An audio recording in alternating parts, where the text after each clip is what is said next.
Recording is started.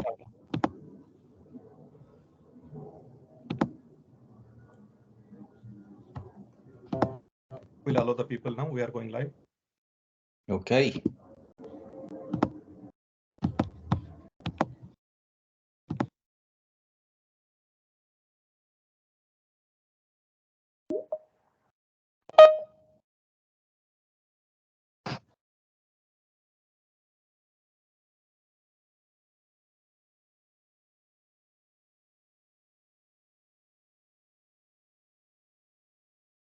Hi all.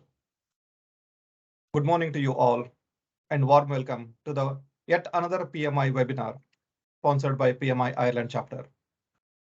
My name is Santosh Joshi, Director of Events at PMI Ireland, and I'll be your host today. This webinar is being recorded for the future reference. Your participation in the webinar is also very important. We will be having the Mentee Poll throughout the session, and wherein you will be asked to participate in the questions and your responses are essential. Pick up your phone or the laptop, go to www.mentee.com. The code is there on your screen, 28019266. Keep it ready so that you will be able to participate immediately when the question is asked. Feel free to use your chat session for any of your comments throughout the webinar and also ask a question to the speaker. Now, I welcome Kiran to the webinar, and he is actually the driving force behind this arranging this webinar. He is also a board member at PMI Ireland chapter. I request Kiran to introduce Mark to the audience. Kiran, over to you. Thanks, Santosh. Good morning, everybody. My name is Kieran Heffernan, and I'm a board member of the Ireland chapter of the PMI. I welcome you all to this webinar this morning. I have the personal benefit of working with Mark over my career. It was a fantastic experience.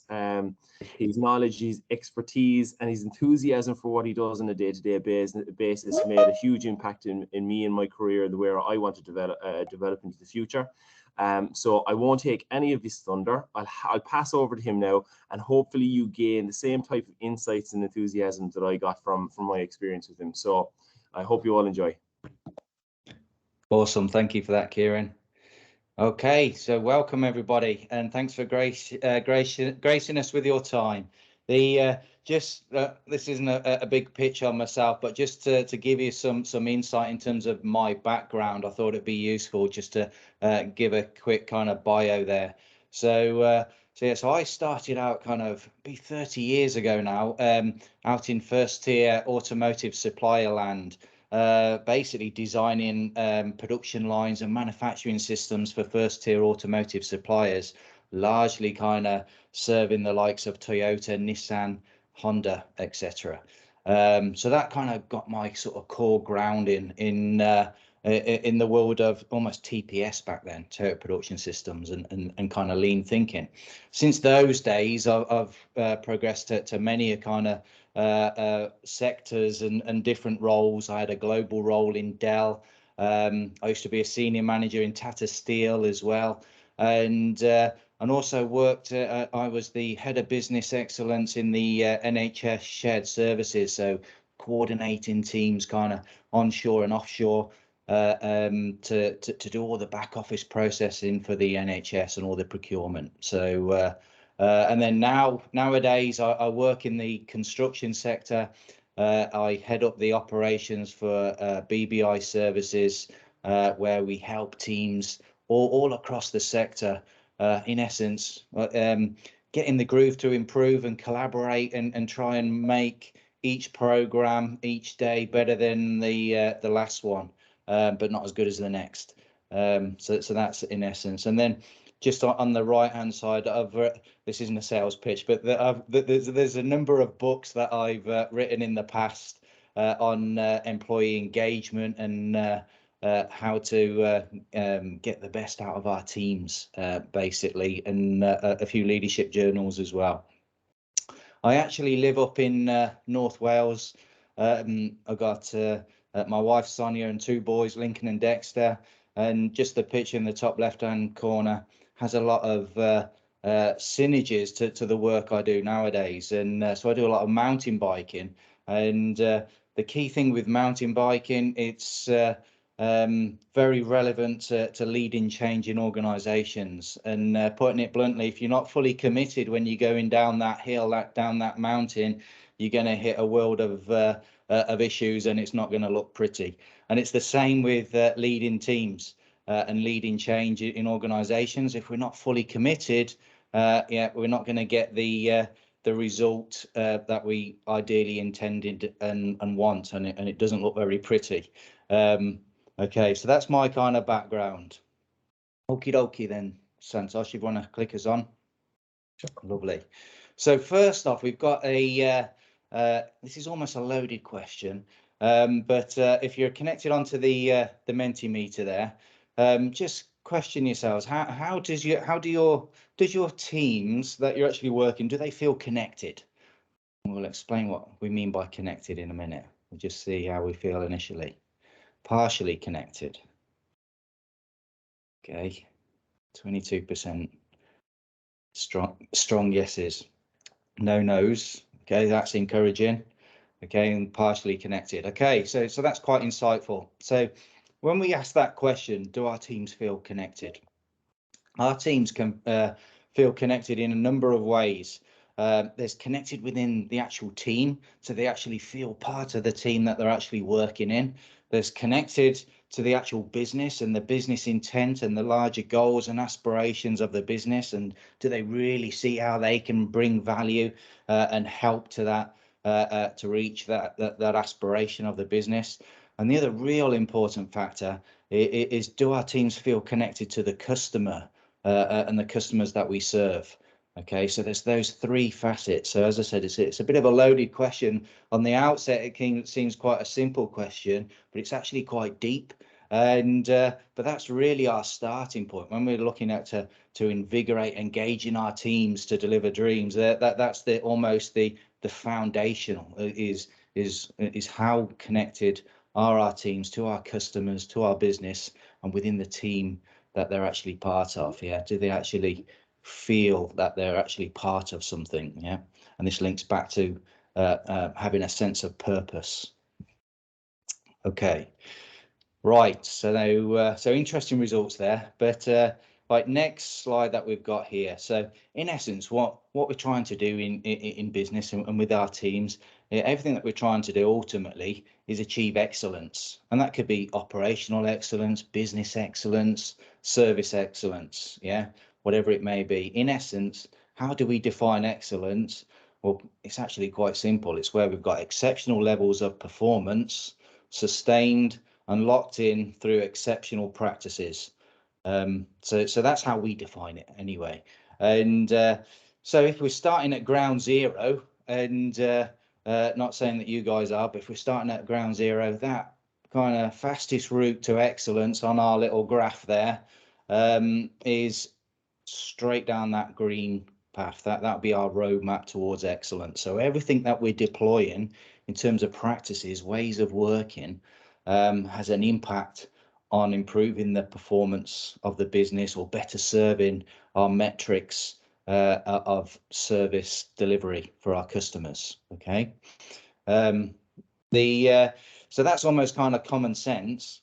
Now, that's not always common practice. So what can happen is when we look at our organizations and how we're actually kind of configured on what we're actually doing and delivering, sometimes we can see companies, teams, organizations achieving exceptional levels of performance, but when you dig beneath, there's next to nothing in terms of robust practices and ways of working.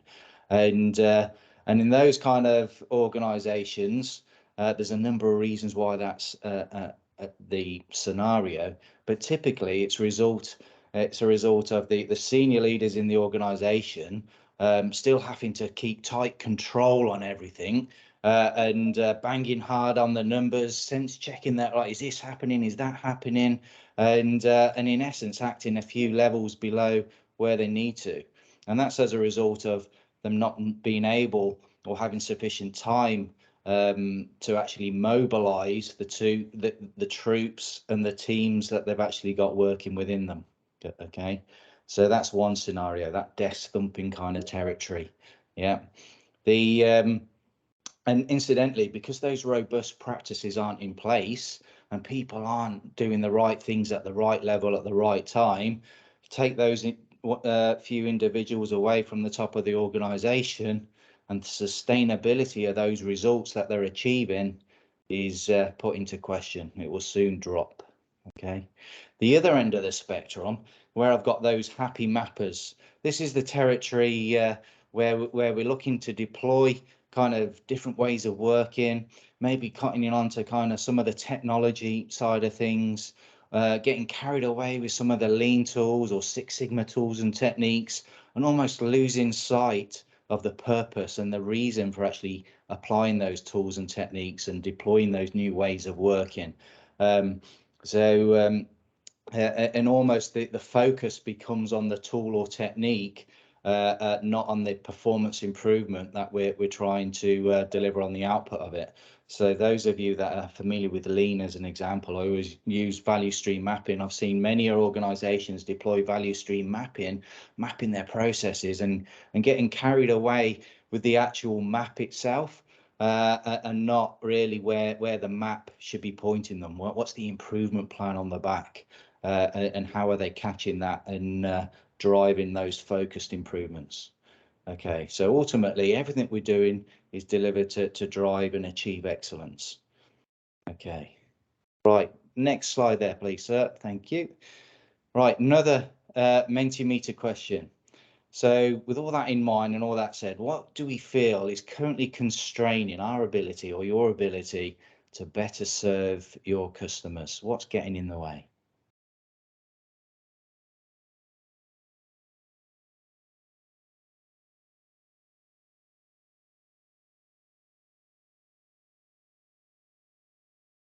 This takes a bit of thinking, and I think it's an open text field as well, so all your thoughts. What's getting in the way?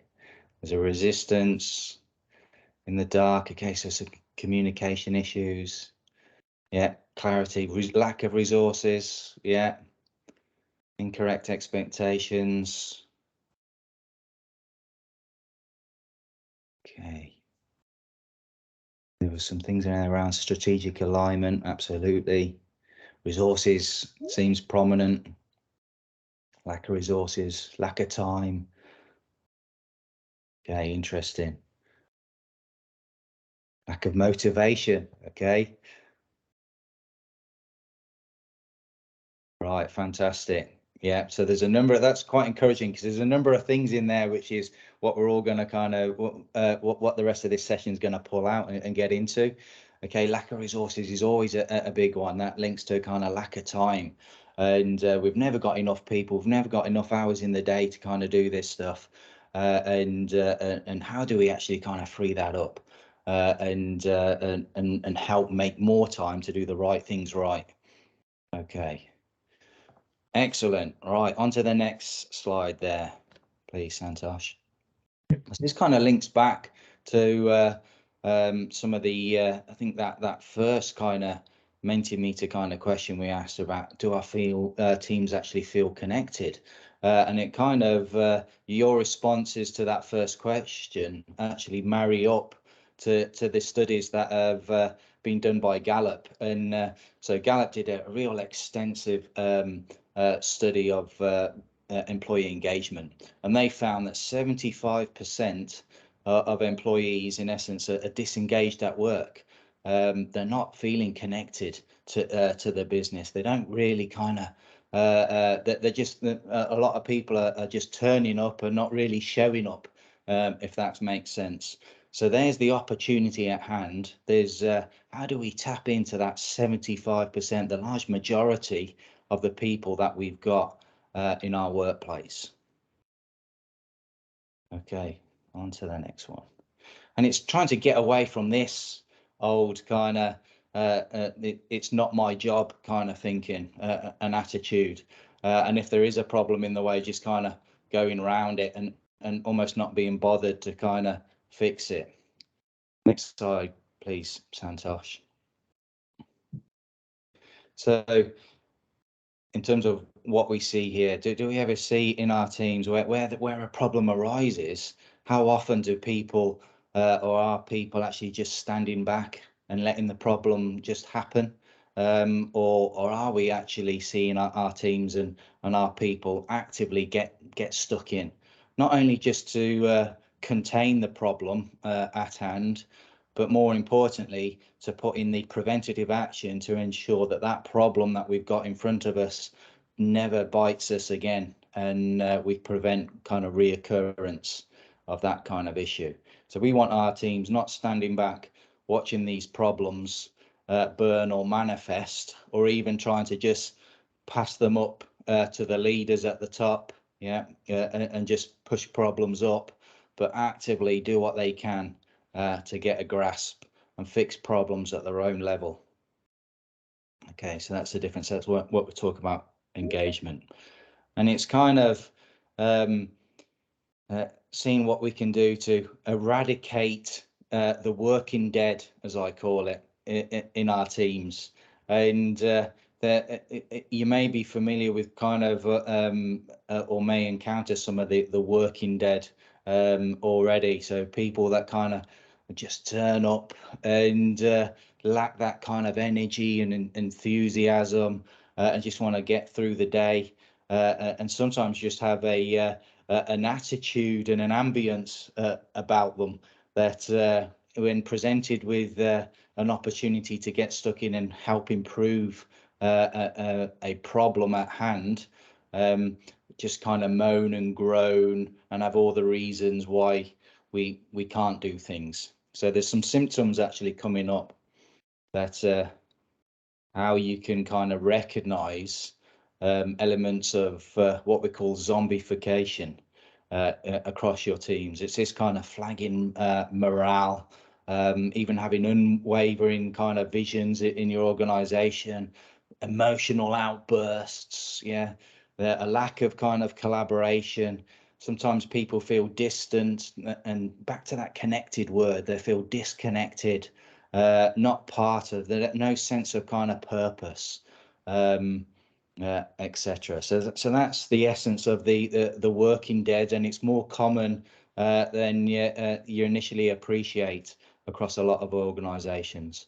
But there's things that we can do, there's remedies at hand that we can deploy that aren't that complex, relatively simple, that we can do to eliminate the working dead across our teams and across our organizations. So almost the opposite of the working dead, as I like to call them, is the engaged, enthused workers that we've got in our teams. And again, that depending on the organization, there can be many of these people. These are the people at the front of your boat, red-faced with energy and enthusiasm, doing what they can, paddling their way forward, and trying to see what we can do to get over problems. And as opposed to being at the back of the boat trying to drag the anchors to slow the boat down.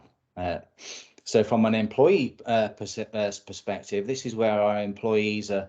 We know that we're engaged when we're actually looking forward to coming to work, and we're not dreading the Monday morning kind of scenario and thinking, oh no, Mondays, I don't like Mondays, and singing that song, the old song from the, I think, was it Boomtown Rats?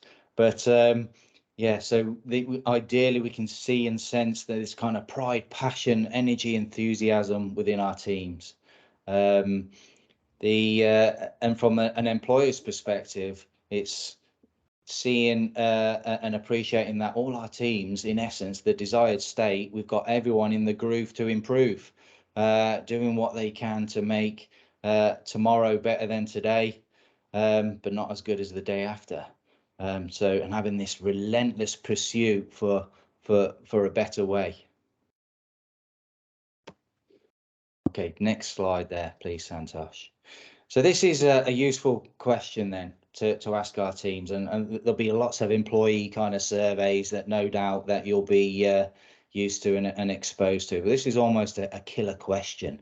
So if you had one question to ask, it's kind of, well, how actively engaged are our teams on a 0 to 10 kind of scale, and where do they actually sit? And the important thing on this scale, it's in understanding, because it's not going to be, you'll have people spread across that scale. So what's defining the gap? Why in which teams have we got people that are a 10?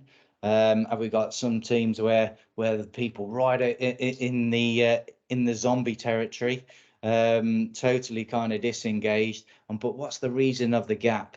Yeah, where's the goodness happening, or what are we doing differently for those people at the 8s, 9s, and 10s, and in that kind of hero kind of spectrum?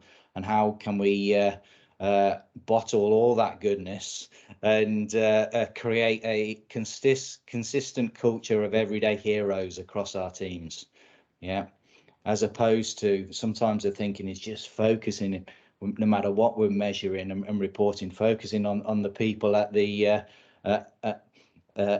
bottom of the spectrum and trying to put in all actions to address that kind of behavior. Sometimes the answers are at the top. We're doing something differently that we didn't necessarily appreciate, that invigors our hero response across our teams.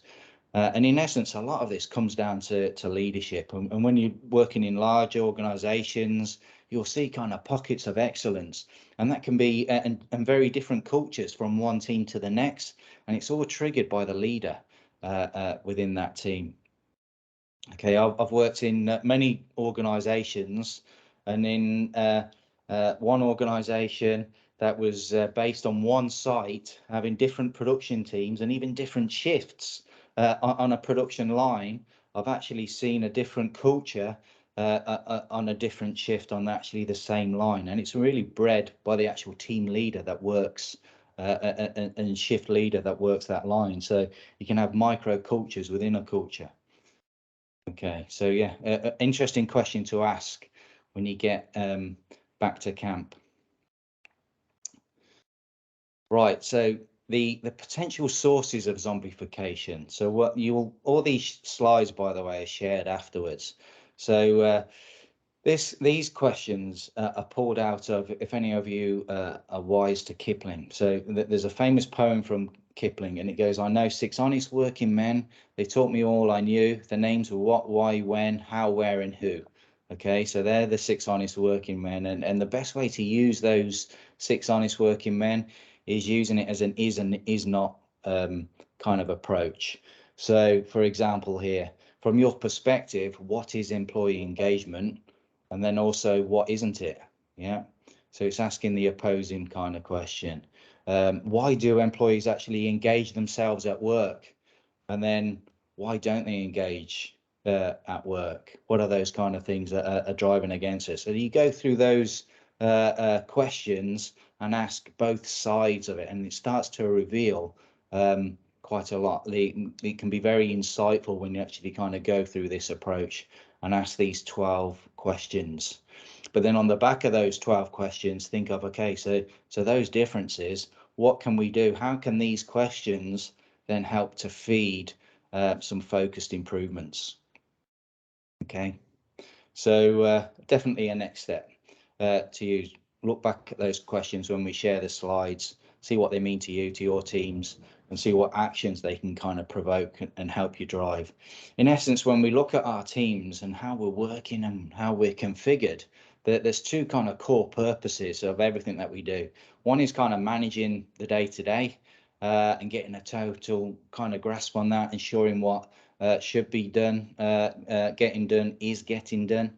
And then the other facet, the other element is improving tomorrow. And early doors in our teams, in early stages of maturity, if you think our path to excellence, yeah, the first quest, the first challenge is just getting a consistent grasp of today, making sure that everyone knows exactly what's expected, what they're expected to do, and we can almost create a an environment of predictability. So people aren't continually getting smacked by different things and different issues and in a big firefighting territory.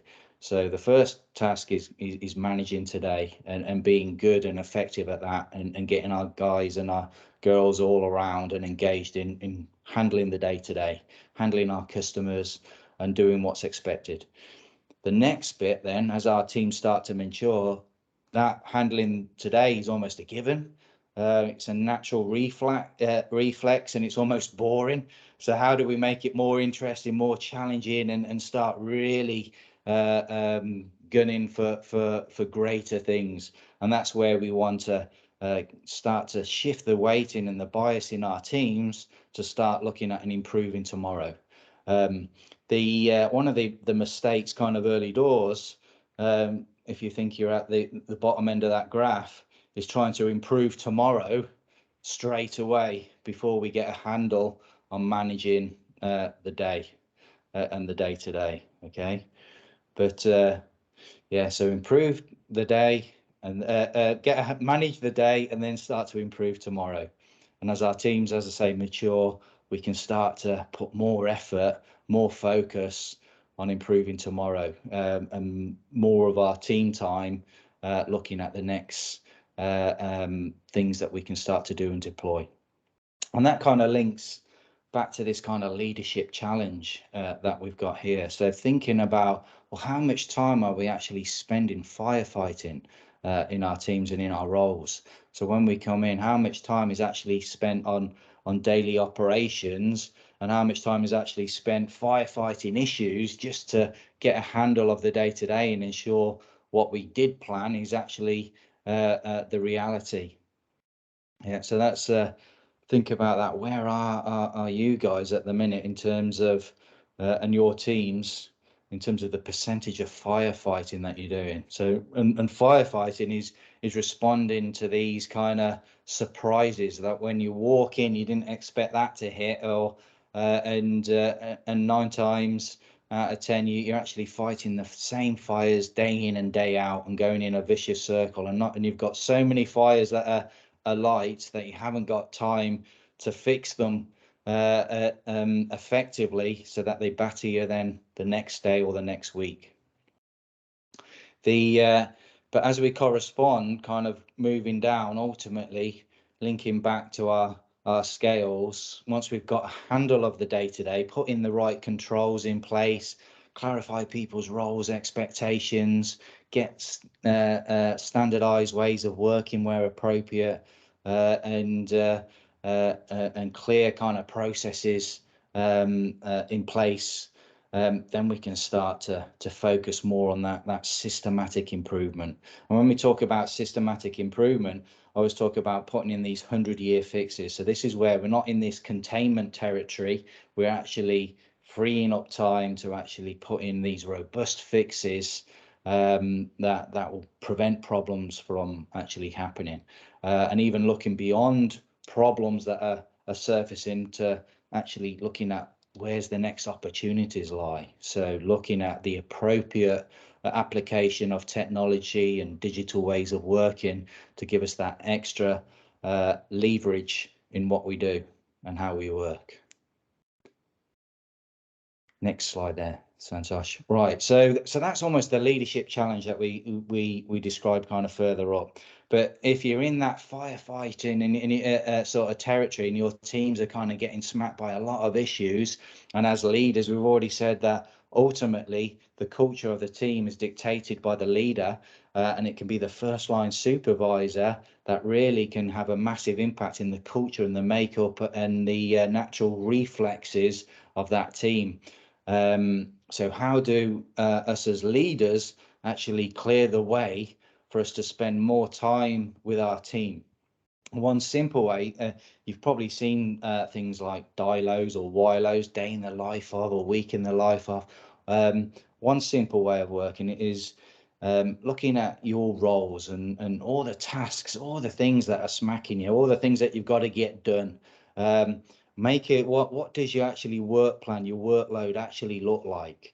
and then trying to categorize those in 3 different ways. So looking at money, and we'll explain each of these, your mood, and your the actual motion on the back of it. So once you've got your work list and your big to-do list for the day or for the week in front of you, all kind of listed on there, think about, of all those activities, which ones are truly adding value, which ones are kind of income generating or bringing money into the business, into the organization, or enabling that generation of money and value add into your businesses. Which activities are just administrative activities? They need to be done, but yeah, it's just more admin and paper and reporting. They don't strictly attribute to bringing money directly into the business. And then which ones are absolutely kind of wasteful? So what meetings are you actually kind of going to where there's no output of those meetings, and when you attend, you're not really contributing into those meetings, and as an example, then you think it's just purely wasteful. Yeah, we can eliminate it. So that's the first quest, is to categorize how much of your workload is actually adding value. The next one, which is really important but often missed, is what's your mood when you're carrying out these activities. So does it give you a happy kind of buzz and put you in a positive kind of mindset and lift you up when you're into it? Do you actually feel engaged yourself when you're carrying out these activities, or does it put you in a negative kind of mood and mindset? Is it something that just kind of, it's an absolute grind when you do it? Because that's really important as well to think about. And then it's almost the so what factor. So once you've categorized those first 2 elements, the money and mood, it's kind of like, so what do we do on the back of it? Well, that's where the motion category can really help. So are there things there that, let's say there's a lot of admin work that you're getting bogged down with, is there opportunity to delegate that? Is there opportunity to actually eliminate some of that? Can you automate it? Or if it's a value adding activity, is there anything you can do more to actually leverage that and make more of it, further promote it, as an example? So that's a good way, a good tool, using those 3 categories against your work list and to-do list to start clearing the way to help spend more time with your teams and ultimately get them more connected in the work that they're doing. Right, so here we've got our 3 cornerstones, as we call them, for active engagement. And the first one, the top one, is this sense of purpose. So this is this inspired sense of purpose. So this is where we link back to that first question that we asked right at the start. So it's about how our teams actually feel connected. Yeah, do we feel a sense of purpose and that strong connection to our customers, and the end goal, the outcomes of ultimately what we're doing and what we deliver. That passion, so is there that sense of pride, passion, energy and enthusiasm when we're wrapped around delivering that sense of purpose? Are we motivated to really achieve that sense of purpose?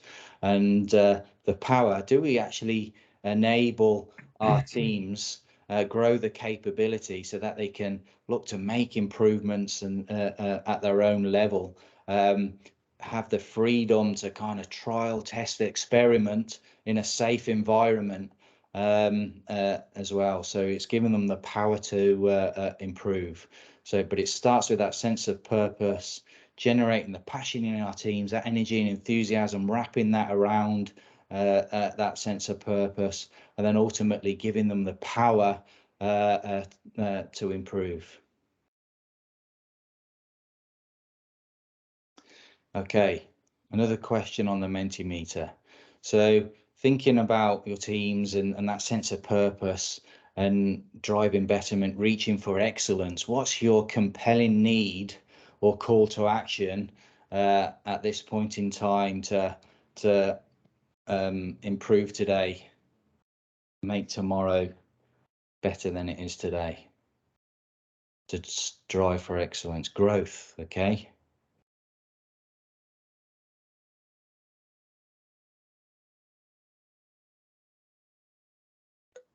Life purpose, okay? Motivation, value for money.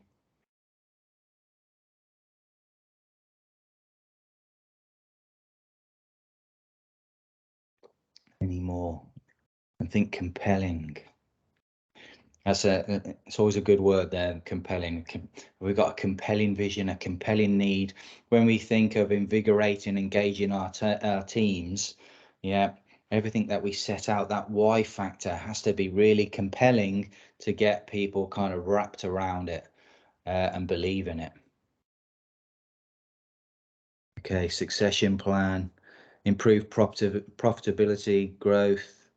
Okay, so there's lots of in there around sort of profitable growth. Motivating coffee. That's an interesting one. The compelling need for change is coffee. So I need caffeine. Okay. Right. Oh, that sense of purpose kind of coming back. Yeah, which is why we've got it as a cornerstone. But the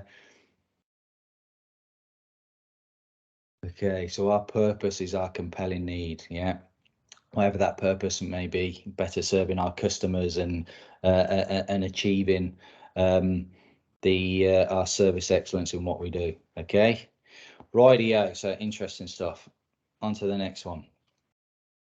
So our inner hero. So sometimes we need to before we kind of help our teams kind of get out the territories of zombification. Sometimes we need to hold up the mirror on ourselves, particularly when we're leading our teams. And so a great scale that we can kind of do. And to be honest, I lead a team of consultants, and I kind of go through this because your mood can kind of swing a little bit if you're not careful, and some things can just batter you and get you down. And so I kind of go through this myself, and each month I'll do this against where I am sort of in my sort of mindset and mentality, almost your mental health to a degree with your work. And it's really on a scale of 0 to 10. How much pride have you got currently in the work that you're actually doing? How passionate are you and connected to that overarching sense of purpose? How much energy have you got to deliver and improve tomorrow? So when there's a lot of things that need to do, you've got all these challenges in front of you. Basically, can you be asked to do it, or are you just kind of sapped? Has everything been taken out of you? And how much enthusiasm have you actually got? Sometimes we can be overburdened with that much that our energy is actually sucked out of us. And sometimes if we're wrapped around almost these energy vampires, we've got a lot of working dead in our team, they can just sap the energy from us. So it's a good kind of little sense check to do kind of periodically to gauge ourselves and our own inner kind of thoughts and attitude really on our pride, passion, energy and enthusiasm. Okay, so I definitely kind of recommend you guys kind of doing that on the back of this and see where that kind of points you. And then what can you do if you're feeling kind of low on some of these elements? What's needed to actually get you up a few pointers and nearer to that, to the 8s, 9s and 10s? And also understanding what's dragging you down and how can you eliminate that? Yeah, what support do you need? Okay, so we talked about our compelling need and question that. It's almost kind of the well, what does actually great look like? So, and if you're feeling low, what's going to pick us up? Yeah. So what's our definition of awesome? So have a think about that and put that into the Mentimeter. The definition of awesome. What does great look like?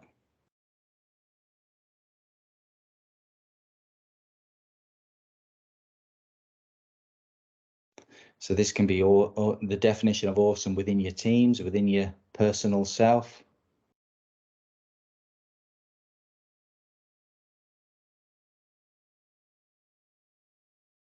Okay, change the world. That is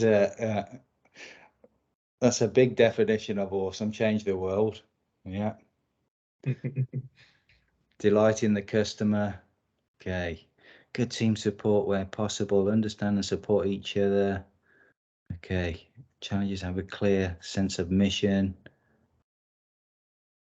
100% commitment. Okay. Drive to achieve the vision. Okay. A lot of things that we've kind of been talking about. Interesting. Okay. So on to the next bit, which kind of brings in a little bit of the so what factor. So one simple way of helping our businesses get in shape and our teams get in shape is use what I call a fit card. And a fit card stands for what it says there, focused improvement theme. Yeah. And it's really simple. So the key thing with engaging and picking our teams up, everything we want to deploy really with them, it can't be complex. If we want people to use my kind of saying get in the groove to improve and have a natural reflex of improvement when we turn our back, everything's got to be simple. If it's complex to actually improve things, it's another detractor. So a simple approach to help invigorate our teams are through these fit cards. And basically what we'll do, we do is we call out, so what is the area of focus? What's actually hurting us or holding us back? Or where's an opportunity to actually launch us further forward to achieve or better achieve our sense of purpose and where we need to be. So the first point there is to, in the top left-hand box, is almost articulate the why factor, the pain point, the reason for actually moving forward. So articulate that now or problem state or current condition, and then it's linking in. The next bit is articulating this definition of awesome. So what does actually great look like? What are we striving to achieve? Yeah, and we can be as aspirational as possible. But both of those two pointers on the left hand side, we need to ensure that when we're scripting these and writing these out, that they are truly compelling. And the way to think about those two elements, and it's keeping change principles really simple. I always think change, when you think of trying to get people to change, we want them to kind of have a leap of faith and jump into a lot of goodness. And the best way to think about it is think about your teams on a cliff edge. Yeah, we've got all these people on this cliff edge, and we need to kind of do two things in order to ultimately we want them to jump off the cliff. Yeah, so that's our intent. We want them to jump off the cliff. So how do we make our teams jump off the cliff? Yeah, with confidence. The first thing is we need to set a light to that cliff ledge. And so the option of standing still and staying put is not an option. They've got to move regardless. Yeah. So there's one thing, set a light. So that's that now problem condition. What's that compelling need to actually make a leap with a sense of urgency? And then the next bit is linking to this definition of awesome. What does actually great actually look like? So how can we give them the confidence that when they jump off the cliff, and when we all jump off the cliff together, we're going to jump into a pool of warm goodness. It's not a shark infested freezing ocean. It's all a pool of warm goodness that we're jumping into. Yeah, to give them confidence and a strong sense of yeah, there's definitely something better there when we make that leap. So that's what we've got to try and articulate with those kind of two elements on the left hand side. And then it's kind of making it real. So realistically, so our definition of awesome, it could be in as we got as one of the Mentee kind of points kind of earlier on, it was very aspirational about changing the world. Yeah, and it could be really out there. in terms of what ultimately what we want to strive for, but how do we actually claw that back? What's our next target condition? What's that first rung in the ladder that's going to help us start to change the world? And what can we actually do to achieve that within the next 6 weeks? And it's that kind of thinking. What's that first kind of target condition that we can kind of strive for? So if we want to get, and I think there was a point kind of earlier about, was it 100% commitment or something like that? And if you're at 10% commitment, what can you do within the next 6 weeks to get to 20%? It's that thing. It's that situation, and then it's working with your teams. What are the first next steps that we can start to do and deploy tomorrow to get us towards that next target condition? The other thing that's important with this process and having that next target condition, if you had your definition of awesome, and some organizations do this, they'll have an aspirational target, aka their definition of awesome, and they'll set that from day one for the team to achieve. And that can do kind of one or two things. It can be so kind of way ahead of where the team are, that it can further just demotivate the team, because it feels just impossible and the team feel disconnected from the ability to achieve that aspiration. Yeah, because it just feels, it's almost impossible. So we want to avoid that, but still motivate the teams. The other issue about setting your definition of awesome or your aspirational target straight away as the target, you've only ever got one opportunity to recognize the team and celebrate success, and that's when you hit it eventually, if you hit it. Whereas if we set incremental targets that the team are engaged and wrapped around in setting and working their way up, and as soon as we hit one target, we celebrate the success in the team, and then sit down and say, what's the next rung? What's that next target condition we can then work towards up? But involve the team and engage the team in setting those targets, but ultimately to achieve that aspiration, then we've got a lot of opportunities to celebrate success, which help pick up the people, improve that pride, passion, energy, enthusiasm, that sense of purpose, and generate the engine and momentum for further improvement. Okay, so it's a very simple card, but as with all those things, it's how we use it, and the best way of using these kind of fit cards is engaging the teams around it. And this could be a big dry whiteboard as an example, or a Miro board if we're online with our teams, and post-it notes. Yeah, so very engaging and very visual, but simple. Mark, there are some questions coming up on here. One question is coming from a Deirdre McCarthy. The question is, with the fit, is this developed with the team, with the steering committee, or both? That is it top down or bottom up? Very good question. So the answer is all of them. Yeah. So you could have fit cards at every single level of the organization, because ultimately the goal is to invigorate the right action at the right level at the right time. So at a senior executive level, you could have a number of fit cards that drive strategic focused improvements across your organization.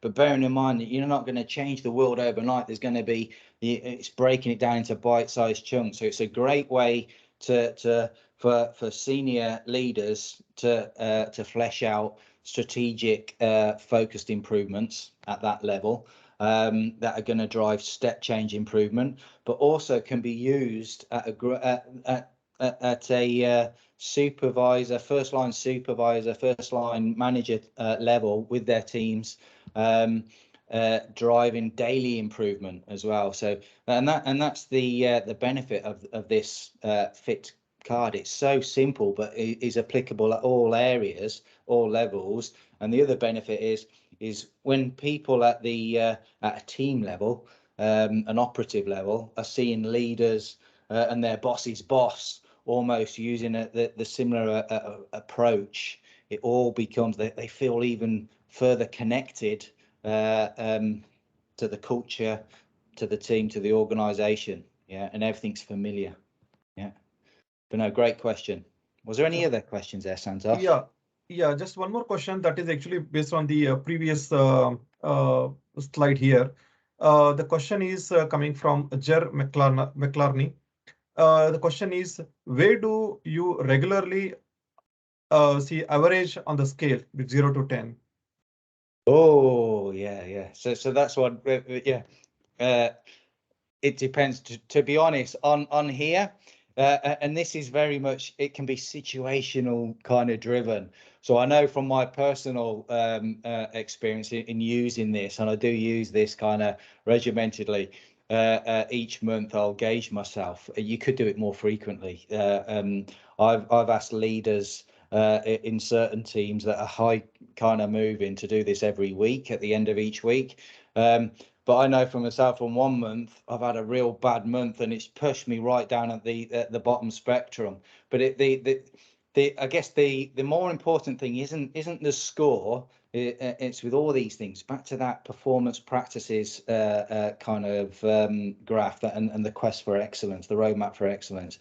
It's the taking the insight from this, no matter what level you are, scoring yourself off, and what actions does that drive. So if I'm scoring myself in a month and I've had a blinding month, I'm scoring myself 9s and 10s across the spectrum on this, the questions I should be asking is, right, that's fantastic. What can I do to make sure next month, what have I done differently? What's attributed to me being at 9 and 10 as an example across the spectrum there? And how can I make that more repeatable and make next month just as good and drive that consistency? And similarly, if I'm right at the bottom end of the spectrum and I've been battered and got some battle scars from the month just gone, what are the learning points from there? What's in my gift to feel less battered next month, if you're with me? So don't worry too much about the score, but it's what does the insight actually drive, would be what I say. Yeah, or would recommend. Sure. Thanks, Mark. So we'll And go just back. on that point, and that applies to everything, every survey, everything that we do in, if it doesn't drive any actions or trigger us to do anything differently, then you've got to question the value of doing it in the first instance. If we're not taking action on the insight, or it's not doing anything to drive any betterment, then ditch it. Yeah. Sure.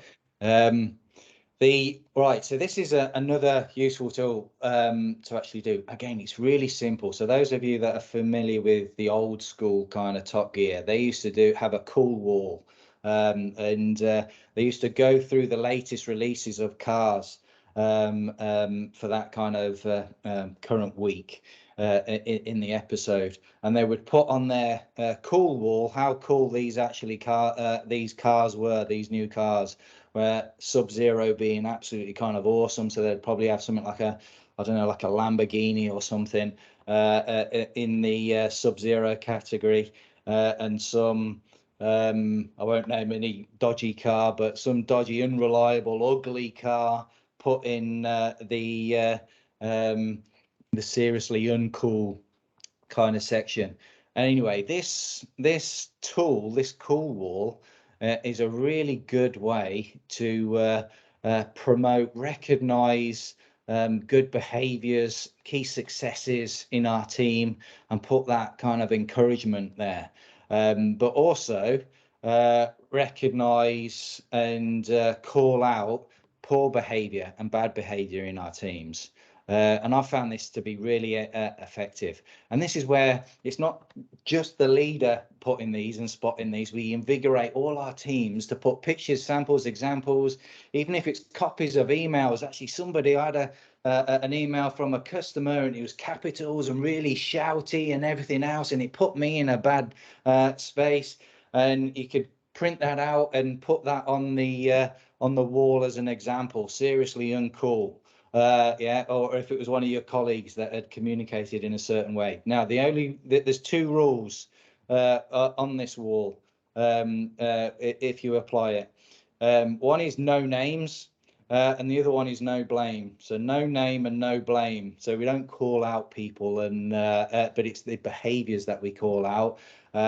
Highlight that this is unacceptable, or this is absolutely awesome, and what can we do to get rid of some of this stuff and get more of the stuff on the right. But very simple. And it's pictures, samples, examples, can apply to a lot of things, and getting it out there and surfaced and giving people the opportunity to kind of call some of these things out and recognize some of this stuff, and the good stuff. And actually somebody actually had a customer thank me the other day and was really appreciative of the benefits and everything else. That could all go in the sub-zero stuff, and how can we get more of that and invigorate more of that with it across our customers? It's that kind of thing, but again, keeps it all simple, and engages our teams around it. And again, we can use this at multiple levels, down at the grassroots, and at a big business perspective as well.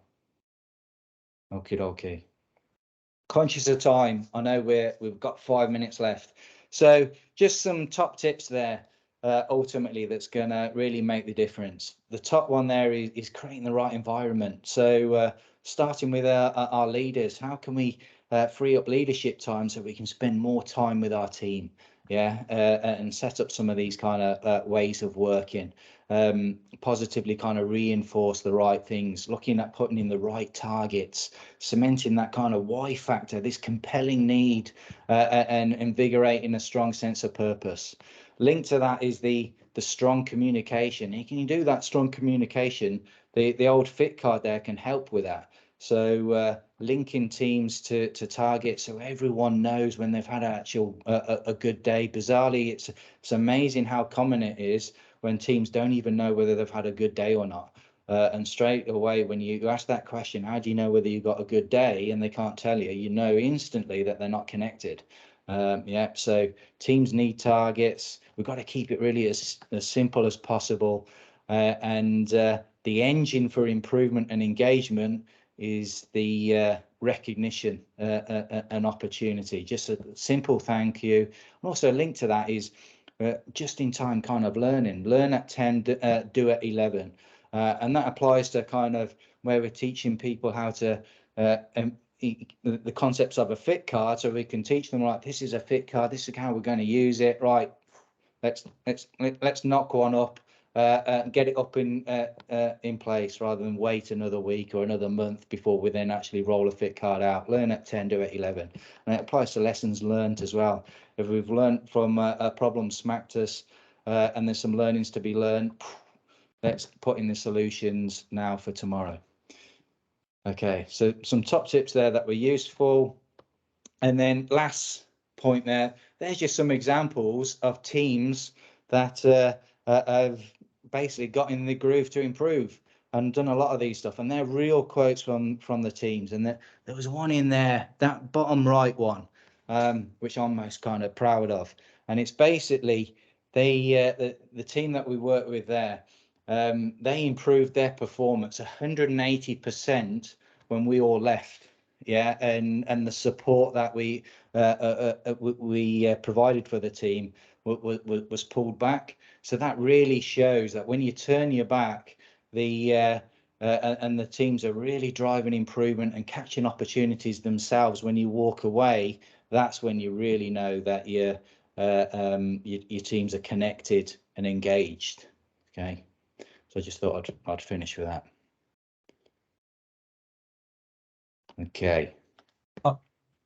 Sorry, I think you had. Sorry, go ahead, Islam. Right, and I've just put this as if you want to know more, or got any other questions. First off, happy to share my email as well on the back of these, where that we get those that added to the slides. But this QR code, regardless, that will take us to or take you to the BBI services website, and you can. You'll see what we do in the construction sector, but we're not confined to the construction sector. So that may be useful if you want to reach out and learn more. But hopefully what I was keen to do as well is give practical things that you can actually go and deploy and start making a difference with as well in this hour.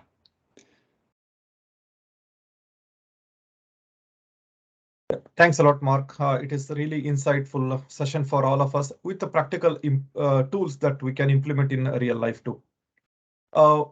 We are almost coming to the end of the webinar now. Thank you for all for your time to attend today. For attending this webinar, you also will get a PDUs. The PDU code is shown on the screen. If you have registered with your PMI ID and use the same email ID to log in to, then you will get the PDUs allocated automatically. But if you are using a different ID to log in, you can still claim the PDU code using the PDU claim code shown on the screen. Again, thanks a lot for joining this webinar today, and you all have a great day today. Bye now. Thank you.